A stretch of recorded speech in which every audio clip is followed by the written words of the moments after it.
नमस्कार साथियों, मैं राजवर्धन चौहान एक बार फिर से आप सभी का स्वागत करता हूं आपके अपने YouTube channel study west classes पर। और समय हो रहा है हिस्ट्री के डेली MCQs यानी कि 25 क्वेश्चंस का, जिनके बारे में हम बात करते हैं, जो कि इतिहास के विविध क्षेत्रों से संबंधित क्वेश्चन प्रश्न होते हैं। और ये जो विभिन्न परीक्षाएं हैं उनमें या तो पूछे जा चुके हैं या आगे जो आने वाली परीक्षाएं हैं उनके दृष्टिकोण से ये महत्वपूर्ण होते हैं। तो वीडियो की शुरुआत करने से पहले आपसे एक निवेदन कि अभी तक यदि आपने हमारे चैनल को सब्सक्राइब नहीं किया है तो चैनल को सब्सक्राइब जरूर करें। इसके साथ साथ जो बेल आइकन का बटन है उसको जरूर दबाएं, जिससे कि नई नई वीडियोस की जानकारी आप तक समय से पहुंचती रहे। इसके साथ साथ यदि आपको हमारी वीडियो अच्छी लगती है तो इसको ज़्यादा से ज़्यादा लाइक करें, शेयर करें, जिससे कि ज़्यादा से ज़्यादा लोग इसके लिए जो है इसका फ़ायदा उठा सकें। तो शुरुआत करते हैं आज की इस वीडियो की, और पहला क्वेश्चन आपकी स्क्रीन पर ये है। लिखा हुआ है 1857 के विद्रोह के प्रमुख नेता कुंवर सिंह निम्नलिखित में से किस स्थान से संबंधित थे। यानी कि जब 1857 का विद्रोह हुआ तो उस विद्रोह के समय जो कुंवर सिंह थे वो किस स्थान से इस विद्रोह को गवर्न कर रहे थे या कहें कि संचालन कर रहे थे। चार ऑप्शंस दे रखे हैं, बिहार से, मध्य प्रदेश से, राजस्थान से या उत्तर प्रदेश से। यदि हम कुंवर सिंह के बारे में बात करते हैं तो बिहार में एक रियासत थी जहाँ के कुंवर सिंह राजा थे, और जगदीशपुर। तो जगदीशपुर से बिहार सिंह जो थे वो इस आंदोलन का नेतृत्व कर रहे थे। तो इसका जो सही आंसर है वो है बिहार से। कहाँ से? बिहार में भी एक जगह है जगदीशपुर। जगदीशपुर एक रियासत थी और इस रियासत के राजा कौन थे? कुंवर सिंह थे, जो कि 1857 के आंदोलन को बिहार से संचालित कर रहे थे। ठीक है, लिखा हुआ है, जगह डिस्क्रिप्शन में पढ़ते हैं। 1857 के विद्रोह का संचालन जो नेता थे वो बहादुर शाह जफर यानी कि जो दिल्ली के शासक थे, जीनत महल दिल्ली से, बख्तावर खान दिल्ली से, नाना साहिब और तात्या टोपे कानपुर से, रानी लक्ष्मीबाई जो है झांसी से, अजीमुल्ला कानपुर से, महाराज कुंवर सिंह आरा बिहार से, और खान बहादुर खान यदि हम बात करते हैं बरेली से, बेगम हजरत महल लखनऊ से, और मौलवी अहमदुल्ला फैजाबाद से जो थे इसका जो है संचालन कर रहे थे। क्वेश्चन नंबर 2, निम्नलिखित में कौन सा प्रदेश 1857 के विद्रोह से प्रभावित नहीं था। यहाँ पर चार ऑप्शंस दे रखे हैं कि झांसी, चित्तौड़, जगदीशपुर और लखनऊ। तो हमने भी पढ़ा कि लखनऊ से बेगम हजरत महल थी, जगदीशपुर से कुंवर सिंह थे, झांसी से रानी लक्ष्मीबाई थी, जबकि चित्तौड़ से जो है 1857 की क्रांति का कोई भी संबंध नहीं है, यानी कि चित्तौड़ इसमें तटस्थ रहा। अगर हम देखते हैं 1857 की क्रांति को तो राजपूतों का इसके प्रति उदासीन रवैया रहा, और राजस्थान प्रांत की यदि हम बात करते हैं, राजस्थान राज्य की हम बात करते हैं, तो वहाँ की जो रियासतें हैं उन्होंने इस क्रांति में भाग नहीं लिया। इसके अलावा जो सिंधिया और जो होलकर हैं उन्होंने भी 1857 की क्रांति में भाग नहीं लिया था। तो यहाँ पर जो सही आंसर है वो है चित्तौड़। ठीक है, झांसी से लक्ष्मीबाई,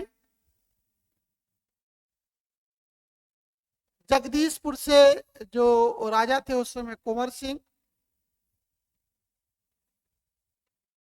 और लखनऊ से यदि हम बात करते हैं तो बेगम हजरत महल, ये इस क्रांति का संचालन कर रही थी। ठीक है, तो सही आंसर है चित्तौड़, जो कि इस विद्रोह से प्रभावित नहीं था। देखिए आपका लिखा हुआ है 1857 के विद्रोह के नेता बहादुर शाह जफर दिल्ली से, जीनत महल दिल्ली से, बख्तावर खान दिल्ली से, नाना साहिब कानपुर से, तात्या टोपे कानपुर से, अजीमुल्ला कानपुर से, महाराज कुंवर सिंह आरा बिहार, खान बहादुर खान बरेली, बेगम हजरत महल लखनऊ, और मौलवी अहमदुल्ला फैजाबाद जो इसके क्रांति का नेतृत्व कर रहे थे, जबकि जो चित्तौड़ इससे प्रभावित नहीं था। चलिए आगे बढ़ते हैं।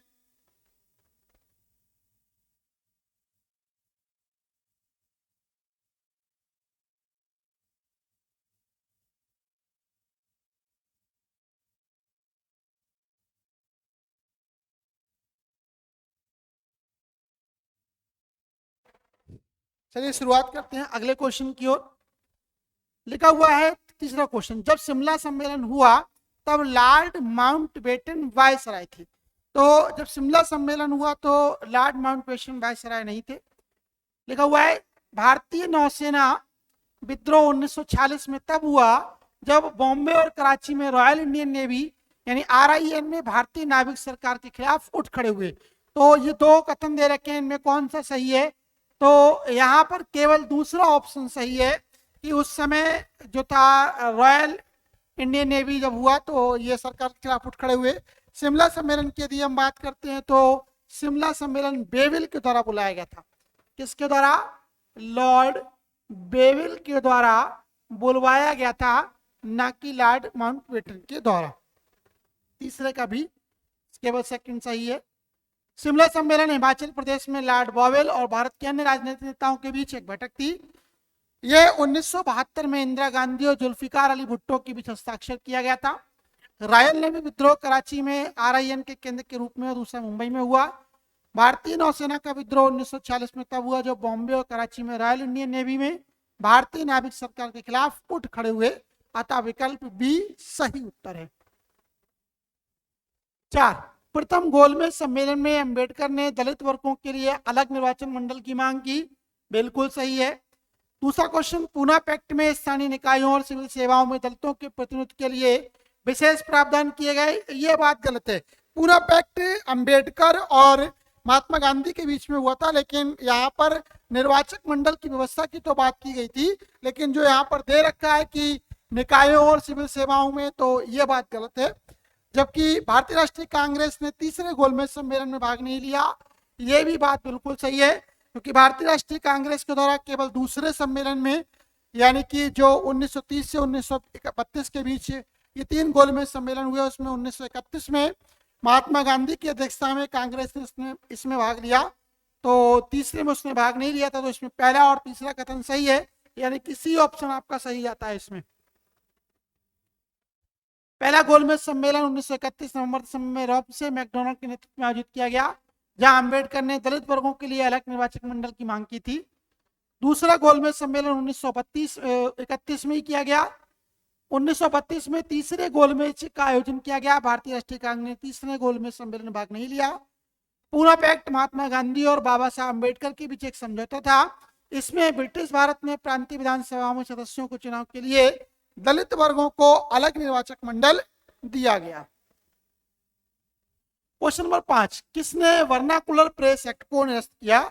बहुत ही इंपॉर्टेंट क्वेश्चन है कि वर्नाकुलर प्रेस एक्ट को निरस्त करने वाला कौन था? तो वर्नाकुलर प्रेस एक्ट को जो निरस्त करने वाला था वो था आपका लॉर्ड रिपन। लॉर्ड रिपन के द्वारा जो है इसको समाप्त किया गया। कर्जन ने बंगाल का विभाजन किया, आपको पता होना चाहिए। बंगाल विभाजन किसके द्वारा किया गया? बंगाल विभाजन कर्जन के द्वारा किया गया। डफरिन के द्वारा कांग्रेस की स्थापना की गई। डफरिन के द्वारा कांग्रेस की स्थापना की गई। लॉर्ड हार्डिंग द्वितीय के समय में कहा जाता है कि लॉर्ड हार्डिंग द्वितीय जो था वो भी भारत का एक वायसराय था। और डिस्क्रिप्शन देखिएगा। गवर्नर जनरल लॉर्ड लिटन ने भारतीय भाषा के समाचार पत्रों के नियंत्रण के लिए 1878 में वर्नाकुलर प्रेस एक्ट पारित किया, जबकि लॉर्ड रिपन ने 1882 में इसके लिए समाप्त कर दिया था। क्वेश्चन नंबर 6, कौन सा एक सही कथन है? आधुनिक कोच्चि भारत की स्वतंत्रता के एक डच उपनिवेश था। ठीक है, डचों ने पुर्तगालियों को हराया और आधुनिक कोच्चि में फोर्ट विलियम का निर्माण किया। ठीक है, आधुनिक कोच्चि पहले एक डच उपनिवेश था, इससे पहले कि पुर्तगालियों ने उनसे कब्जा कर लिया। ठीक है, और आधुनिक कोच्चि कभी भी ब्रिटिश उपनिवेश का हिस्सा नहीं बना। ये भी गलत है। पहला वाला कि डच उपनिवेश था, ये भी गलत है, क्योंकि भारत की स्वतंत्रता था केवल एक राज्य के लिए बात करते हैं और वो है गोवा। सही है। और डचों ने पुर्तगालियों को हराया और आधुनिक कोच्चि में, ये भी गलत है। केवल तीसरा कि आधुनिक कोच्चि पहले एक डच उपनिवेश था, बाद में पुर्तगालियों ने उस पर क्या है कब्जा कर लिया। सॉरी 6 का बी, सॉरी 6 का जो है इसमें बी आंसर सही है।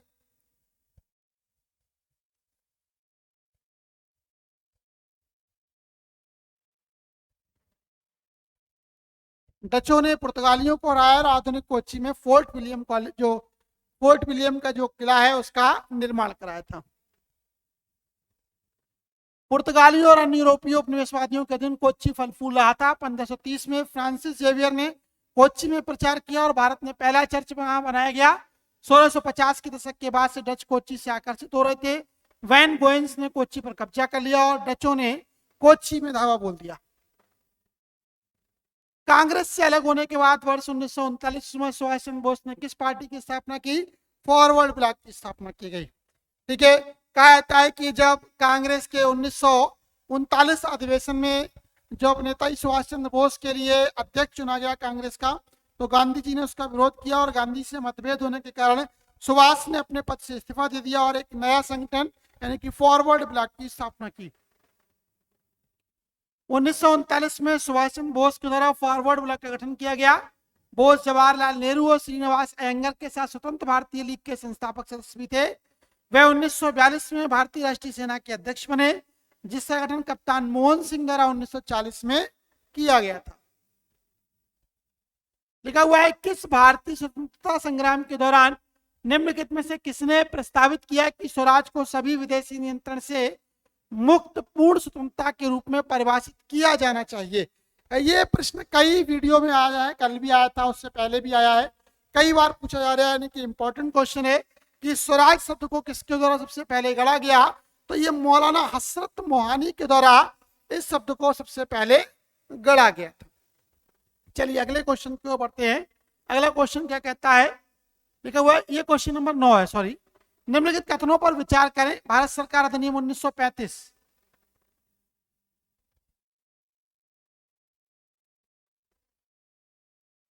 भारत सरकार अधिनियम 1935 क्या प्रदान करता है? यहां पर दे रखा है कि जो 1935 का भारत सरकार अधिनियम आया था, ये भारतीयों के लिए क्या क्या प्रदान कर रहा है वो बताना है। 3 विकल्प हैं। पहला है प्रांतीय स्वायत्ता, हाँ बिल्कुल सही है कि 1935 के एक्ट के द्वारा ही भारत में पहली बार आम चुनाव हुए और कांग्रेस ने जो है 5 राज्यों में अपनी सरकार बनाई, तो प्रांतीय स्वायत्ता बिल्कुल सही है। संघीय न्यायालय की स्थापना, ये भी बात बिल्कुल सही है। अखिल भारतीय संघ केंद्र में होगा, ये बात भी बिल्कुल सही है। यानी कि कथन 1, 2 और 3 तीनों सही है, तो डी ऑप्शन इसमें बिल्कुल सही जाता है। आप इसका डिस्क्रिप्शन देख सकते हैं, स्क्रीनशॉट ले सकते हैं, चाहे तो लिंक में जाकर आप इसके लिए डाउनलोड भी कर सकते हैं।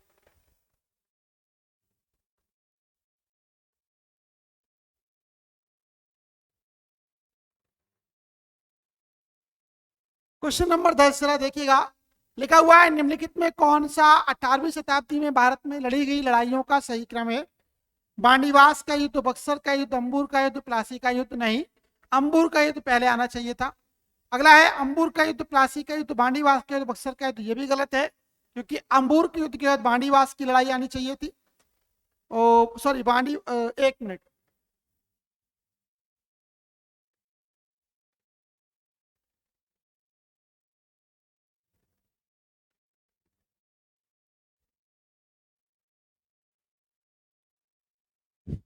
देखा हुआ है बांडीवास का युद्ध, बक्सर का युद्ध, अंबूर का युद्ध, प्लासी का युद्ध। ये पहला वाला तो गलत है। दूसरा है अंबूर का युद्ध, प्लासी का युद्ध, बांडीवास का युद्ध, बक्सर का युद्ध, तो ये सही लग रहा है। और तीसरा है बांडीवास, प्लासी, अंबूर और बक्सर। अंबूर फिर बीच में आ गया, गलत हो गया। अंबूर का युद्ध, बक्सर का युद्ध, प्लासी का युद्ध, बक्सर का बाद में हुआ, तो ये भी गलत है। तो इसमें जो सही आंसर है वो है आपका बी वाला, कि अंबूर का युद्ध पहले हुआ, उसके बाद प्लासी का युद्ध हुआ, फिर बांडीवास का युद्ध हुआ, फिर बक्सर का युद्ध हुआ। डिस्क्रिप्शन देखिएगा। अंबूर की लड़ाई 1749 में ब्रिटेन और फ्रांस के बीच दूसरे कर्नाटक युद्ध का कारण बनी। तो यानी कि अंबूर का युद्ध कब हुआ? 1749। अंबूर 1749। अगला है इसी में कि प्लासी की लड़ाई किसके बीच लड़ी गई? 1757 में क्लाइव और बंगाल के नवाब सिराजुद्दौला के बीच, जो ब्रिटिश ईस्ट इंडिया कंपनी के बीच लड़ी गई। महत्वपूर्ण लड़ाई थी और इसने भारत में अंग्रेजी शासन की नींव रखी, वो थी। तीसरी है बांडीवास की लड़ाई, जो बक्सर की लड़ाई 1760 में लड़ी गई। बक्सर की लड़ाई 1764 में हेक्टर मुनरो के नेतृत्व में लड़ी गई और ये बंगाल के नवाब मीर कासिम और अवध के नवाब की संयुक्त सेनाओं के बीच में लड़ी गई थी। क्वेश्चन नंबर 11 कौन सा है देखिएगा। लिखा हुआ है कौन सा एक सही सुमेलित नहीं है? राज्य पुनर्गठन अधिनियम के द्वारा आंध्र प्रदेश को गठित किया गया, बिल्कुल सही है, क्योंकि इसी के द्वारा जो है आपका जो है भाषाई आधार पर आंध्र प्रदेश का गठन हुआ। यानडूब की संधि ट्रीटी ऑफ असम यानी कि असम के साथ हुई। बिलासपुर राज्य हिमाचल का एक राज्य बना, ये भी ठीक है। वर्ष 1966 में गुजरात एक राज्य बना, ये भी। तो इसमें जो आपका डी ऑप्शन है वो गलत है, ये 1966 नहीं है, 1960 है। 1960 में गुजरात एक नया राज्य बना महाराष्ट्र से विभाजन के बाद। आंध्र प्रदेश 1956 में भाषाई पुनर्गठन पर राज्य बना। बिलासपुर हिमाचल प्रदेश का एक जिला है। यानडूब की संधि आंग्ल और बर्मा युद्ध का परिणाम थी, और जिसमें असम पर जो बर्मा का दावा था वो खारिज कर दिया गया। लिखा हुआ है 1853 के चार्टर एक्ट ने ईस्ट इंडिया कंपनी को भारतीय व्यापार के एकाधिकार को समाप्त कर दिया। नहीं,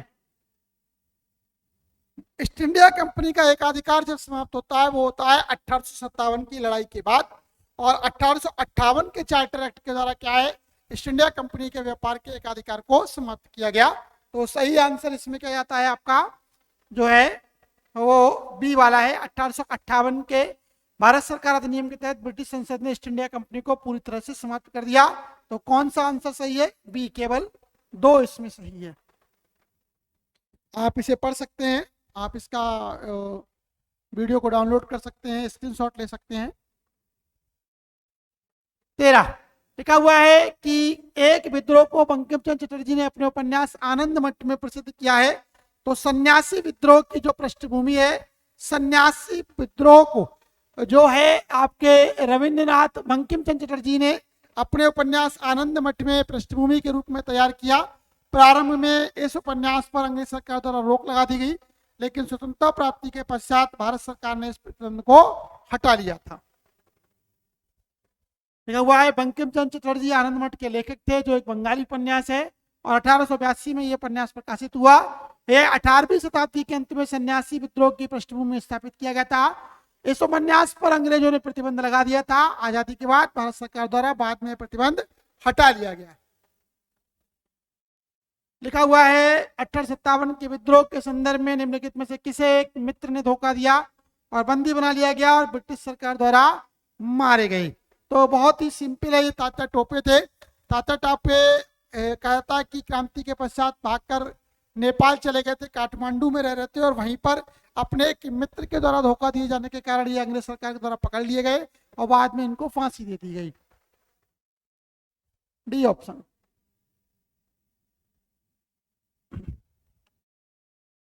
वर्ष 1929 में भारतीय कांग्रेस का लाहौर अधिवेशन किसकी अध्यक्षता में किया गया? हर किसी को पता है 1929 का लाहौर अधिवेशन जवाहरलाल नेहरू की अध्यक्षता में किया गया, और इसी अधिवेशन में पूर्ण स्वराज की मांग रखी गई।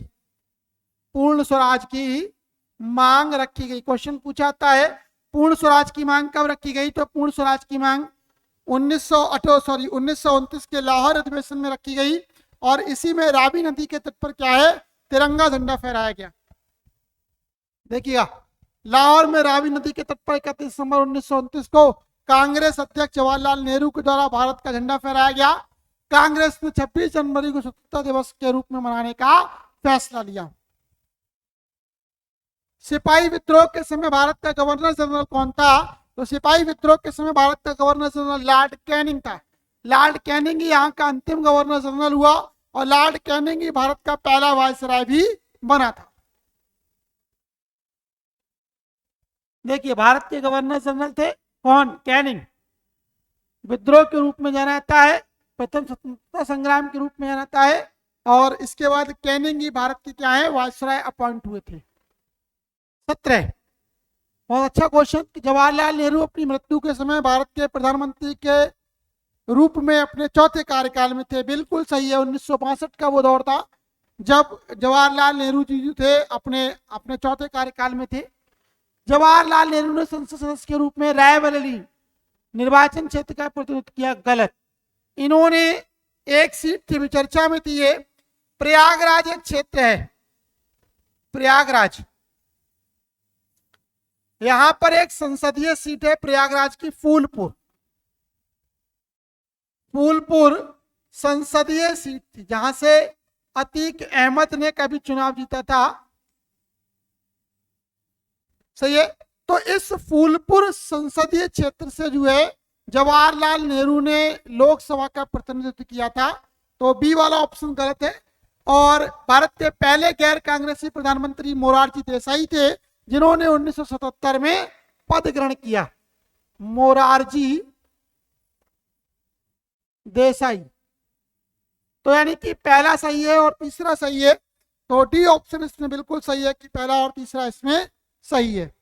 आप इसके डिस्क्रिप्शन को देख सकते हैं, जो मैं बोल रहा हूं वही डिस्क्रिप्शन में लिखा हुआ है कि नेहरू जी 3 बार भारत के प्रधानमंत्री रहे और उन्होंने फूलपुर जो संसदीय सीट है उससे अपने प्रतिनिधित्व किया, जबकि रायबरेली से वो कभी भी चुने नहीं गए। मोरारजी देसाई पहले गैर कांग्रेसी भारतीय प्रधानमंत्री थे जिन्होंने 1977 में अपने पद की शपथ को ग्रहण किया था। देखा हुआ निम्नलिखित में से कौन अंग्रेजों द्वारा भारत में निर्मित पहला किला है? तो सेंट जॉर्ज का किला। सेंट जॉर्ज का किला अंग्रेजों के द्वारा भारत में स्थापित किया गया पहला किला है। फोर्ट विलियम का किला अभी थोड़ी देर पहले हमने वीडियो में पढ़ा था कि डचों के द्वारा स्थापित किया गया था। किसके द्वारा? डचेस के द्वारा। फोर्ट विलियम 1700 में सर चार्ल्स आइल्स।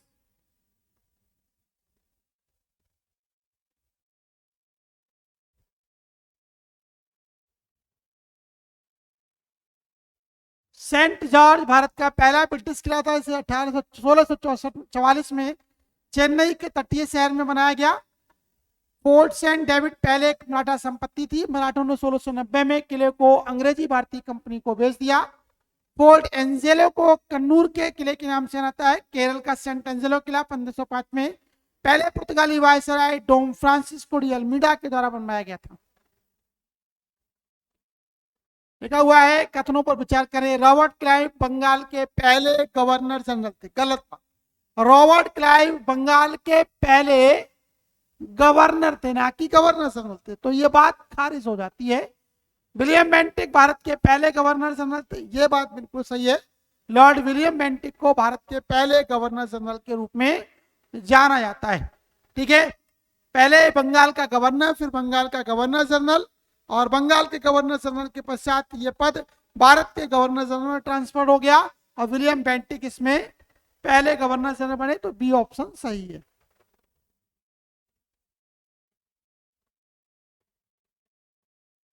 लिखा हुआ है किसने जन आक्रोश की लहर पैदा की जिसके कारण जलियांवाला बाग में अंग्रेजों ने नरसंहार किया? रोलेक्ट एक्ट 1919 कब आया? 1919 में, मार्च 1919 में रोलेक्ट एक्ट भारत आया था। और रोलेक्ट एक्ट के लिए गांधी जी के द्वारा बिना वकील, बिना दलील, बिना जो है अपील का कानून कहा गया था। और इसी एक्ट का विरोध करने के लिए कहा जाता है कि पंजाब में जो सैफुद्दीन किचलू है, सत्यपाल मलिक को गिरफ्तार किया गया था और इन्हीं लोगों के लिए एक सभा आयोजित की गई थी बाद में, जिसमें जनरल डायर के द्वारा वहां पर जो भीषण गोलीकांड किया गया, गोलीबाजी की गई और इसमें 1000 से ज्यादा लोग मारे गए थे। ये आप देख सकते हैं। 21वां क्वेश्चन, स्वतंत्रता पूर्व भारत में व्यापारियों के रूप में आने वाले अंतिम कौन थे? तो यदि हम एक क्रम है, बड़ा सिंपल सी ट्रिक है, पडफ, यानी कि ये है पुर्तगाली, सबसे पहले आए, फिर हैं डच, दूसरे नंबर पर आए अंग्रेज, ये तीसरे नंबर पे आए, और फ्रांसीसी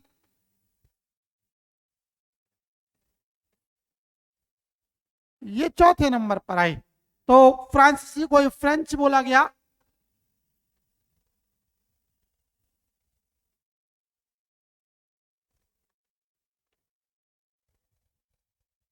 ये इसका सही आंसर। देखिए, स्वतंत्रता पूर्व भारत में यूरोपीय लोगों की समय सारणी इस प्रकार है। 1498 में पुर्तगाली आए, पहला कारखाना कोचीन ने 1503 में स्थापित किया। 1600 में अंग्रेज आए, पहली फैक्ट्री 1608 में सूरत में स्थापित हुई। 1602 में डच आए, मसूलीपट्टनम में पहला कारखाना स्थापित। और फ्रेंच 1664 में आए, पहला कारखाना 1668 में सूरत में स्थापित किया गया। लिखा हुआ है कुशासन के बहाने निम्नलिखित में से किस राज्य के शासक को अंग्रेजों ने सत्ता से हटा दिया था? तो अवध के जो शासक थे, अवध के जो शासक थे उनके लिए कुशासन का आरोप लगाकर जो है लाल डलहौजी ने अवध को अपने शासन में मिला लिया था, क्योंकि उसने हड़प की नीति अपनाई थी, जिनके कोई संतान नहीं होगी उनके राज्य को ब्रिटिश राज्य में मिला लिया जाए। लेकिन अवध के जो सुल्तान थे उनके बेटे थे, इसलिए कुशासन का आरोप लगाकर क्या है उसको ब्रिटिश शासन में मिलाया गया। ठीक है, डिस्क्रिप्शन पढ़िएगा। लार्ड डलहौजी ने 1848 में हड़प का सिद्धांत पेश किया। डलहौजी ने अन्य राज्यों सतारा, संबलपुर, नागपुर, झांसी, अवध आदि को हड़पने के लिए सिद्धांत के बहाने पेश किया, लेकिन नवाब वाजिद अली शाह के बच्चे थे, इसीलिए डलहौजी ने 1856 में कुशासन की आड़ में अवध पर कब्जा कर लिया। लिखा हुआ है निम्नलिखित में से किस स्थान पर महात्मा गांधी ने भारत में सबसे पहले, भारत में गांधी का सबसे पहले जो आंदोलन था वो चंपारण बिहार का आंदोलन था, जो कि 1917 में शुरू किया गया। ठीक है, उसके पश्चात चंपारण के बाद गांधी का जो अगला आंदोलन था वो अहमदाबाद मिल आंदोलन था, ये भी 1917 में है। उसके बाद खेड़ा का आंदोलन 1918 में है, और बारडोली का आंदोलन जो है लाला लाजपत राय की जो सरदार वल्लभ भाई पटेल की अध्यक्षता में किया गया। देखिएगा लिखा हुआ है चंपारण 1917 में किया गया। सी ऑप्शन दे रखा है यहाँ पर चंपारण। सारे ऑप्शन यहाँ गांधी जी के दे रखे हैं, कौन कौन से जो है आंदोलन गांधी के द्वारा किए गए। पहला ऑप्शन चंपारण बिहार 1917, दूसरा है खेड़ा सत्याग्रह 1918 1718, खिलाफत 1919 में, और ये अली बंधुओं के द्वारा शुरू किया गया था। ठीक है, इसी को लाल कुर्ती आंदोलन भी कहा गया। बाद में ये असहयोग आंदोलन में मिल गया 1920, सविनय अवज्ञा आंदोलन 1930, भारत छोड़ो आंदोलन 1942, और बारडोली सत्याग्रह के तो सरदार वल्लभ भाई पटेल के द्वारा किया गया। और यहीं पर बारडोली की महिलाओं के द्वारा वल्लभ भाई पटेल को सरदार की उपाधि भी दी गई। 24 बेबिल योजना के अनुसार कार्यकारी परिषद में हिंदू और मुस्लिम सदस्यों की संख्या बराबर होनी थी। बेबिल ने सोचा था कि इस व्यवस्था से भारत की विभाजन को टाला जा सकता है। अब इसमें पूछा है कि कौन सा सही और कौन सा गलत है, तो इसमें जो पहला वाला है ये सही है, लेकिन दूसरा वाला गलत है। तो ए सत्य है परंतु आर सही नहीं है, वो सी ऑप्शन जाता है इसका।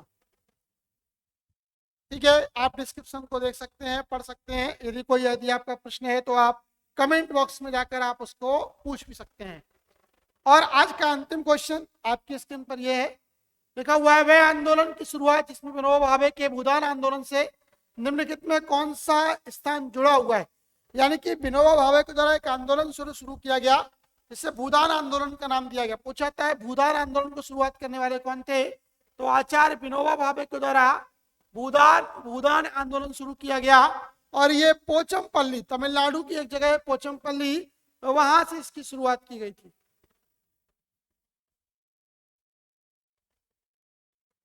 ठीक है, लिखा हुआ है विनोबा भावे ने भूस्वामियों के शैक्षिक सहयोग से भूमि सुधारों के माध्यम से अहिंसक सामाजिक परिवर्तन लाने के लिए सर्वोदय समाज का गठन किया। 18 अप्रैल 1951 को बड़े जमींदारों को अपनी जमीन का कम से कम छठा हिस्सा उपहार में देने के लिए राजी किया गया। पोचमपल्ली आचार्य विनोबा भावे के आंदोलन से जुड़े हुए थे या जुड़ा हुआ एक क्षेत्र था।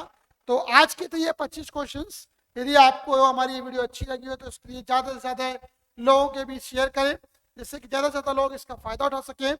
आज के लिए फिलहाल इतना ही, मिलते हैं अगली वीडियो में कुछ नए क्वेश्चंस के साथ। तब तक के लिए धन्यवाद। जय हिंद, जय भारत।